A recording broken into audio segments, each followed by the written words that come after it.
Now, handing it off with the performance, this device does have that Qualcomm Snapdragon 845 chipset and pretty much two models of this phone, but both those models had 6 gigs of RAM. Now, the performance side of things, as I always say, I mean, it was a pretty decent performing phone, and definitely not the best performing phone I had in 2018. I felt like that may go for like the Pixel of that year. I think the Pixel 3 was really good performing, and obviously with the Galaxies and Notes and stuff. But the LG V40, I think, it would kind of hit that sweet spot. I think it was a good performing phone.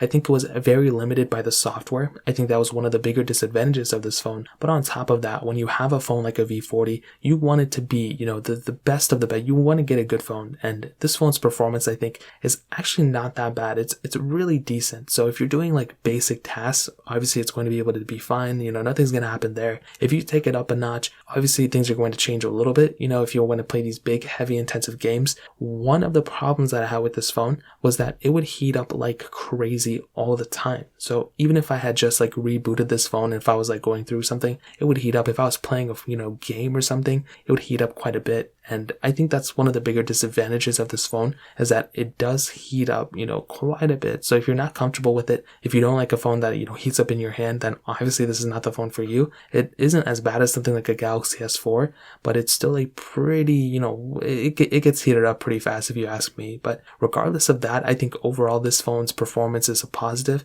and I would probably recommend it to people, at the end of the day. So in terms of that, that's kind of how I would sum up the performance standpoint. And